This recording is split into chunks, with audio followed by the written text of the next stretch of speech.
આંખ બંધ કરીને રાહ જોઈશ ગિફ્ટની. કોણ શું કોણે મોકલાવ્યું? પપ્પાએ મોકલાવ્યું. શાંતિ રાખો. My way or the highway? You How knew. about you go to the highway? છોકરા ઇન્ડિયામાં જઈ આવી.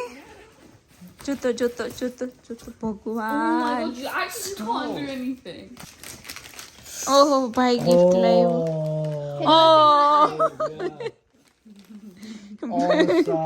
What is this? બાણ. Does it work? No, why wouldn't it work? ઈ શીખવાનું તારે. Let's see કપડા ભાઈ શીખવાડશે.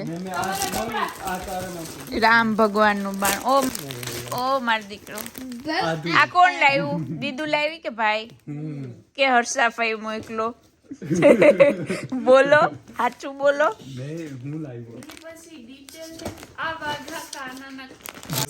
તો ત્યારે સુટકેસ ખોલી છોકરાઓએ આવતા વેત જ મારા માટે શું લાવ્યા? કાના માટે વાઘા લાવ્યા. ઓહો મહેશ્વરભાઈ ને અહીંયા બાણ આપેલા. આંખ ફોડીશ તું. જોઈ લે. વાહ આવડી ગયું. Let me try one.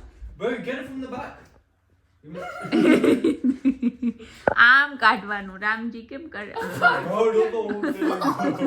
જય શ્રી રામ એમ કરીને મહેશ્વર. આપણે મેન મુદ્દા માલ ખોલીએ છે. મારા મોટા બેને જરાક મોકલ્યું છે. બેય મોટા બેન અલ્પાબેન ને મમતાબેન ને ફોન કર્યો. મમતાબેને વ્યવસ્થા કરી અડદિયાની. એટલે બેનોએ મારા માટે અડદિયા મોકલા છે. એને ખબર છે મને બહુ જરૂર પડે છે અડદિયાની. પેલા ભગવાનને ધરશું અને પછી 6-7 ઢેફલા આપણે ખાલી ચાખશું. હા ઓહો સુગંધ તો જો આવી, પણ સુગંધ લેવાય નહીં. પેલા ભગવાનને ખવડાવવાનું. છોકરાઓ આવી ગયા એટલે મહેશ્વર નહીં મજા આવી ગઈ. મહેશ્વરભાઈ તો હચવા હે. તો સરસ સૂર્યનારાયણ નીકળ્યા છે અને સૂર્યપ્રકાશથી બધું વ્હાઈટ આમ તો જામી ગયો છે બરફ. -4 હતી સવારે, અત્યારે -2 થઈ છે. પણ તડકાની કંઈ અસર થતી નથી. સરસ ચકલાઓ બોલે છે. આમાં બિચારા ચકલાય બોલી કે બહુ કહેવાય.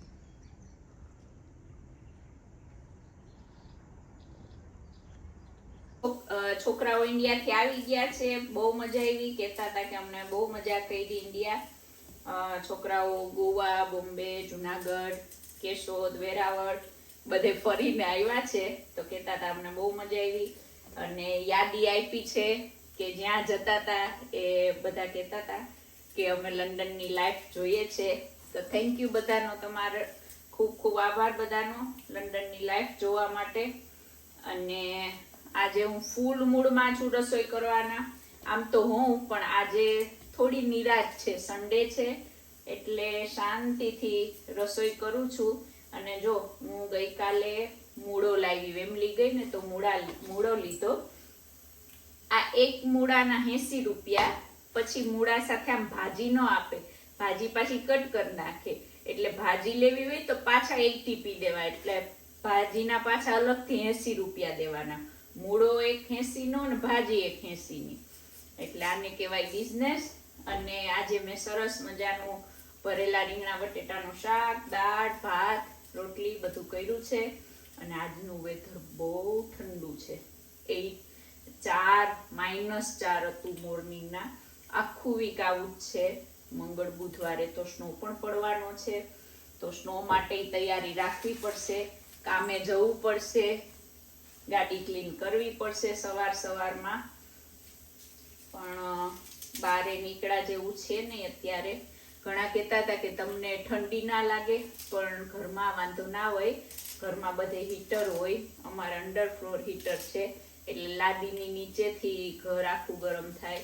અને બધી જગ્યાએ બાથરૂમમાં ને હીટર મૂકેલા હોય એટલે ઘરમાં કંઈ વાંધો ના આવે. પણ બારે જવું પડે તો થોડું. હું ગઈકાલે વેમલી ગઈ ને તો જાણે કોઈ ફ્રીઝરમાં ના ઊભા રાખ્યા હોય એવું વાતાવરણ હતું. બહુ ઠંડી લાગે બારે જાય તો. પણ પછી એવી રીતે કોટ ને ગ્લોવ્સ ને પહેરીને જવાનું એટલે થોડું ઘણું વાંધો ના આવે. પતિદેવને મૂળો આ વઘાર્યા વગરનો ખાય તો એને ઓટકાર આવે ને હું વઘારેલો ખાવ તો ઓટકાર આવે. તો એના માટે આ છે ને મેં મારા માટે કાચો મૂળો રાખ્યો કેમ કે હું વઘારેલો ખાવ તો મને મજા ના આવે એટલા માટે આવું છે બધું.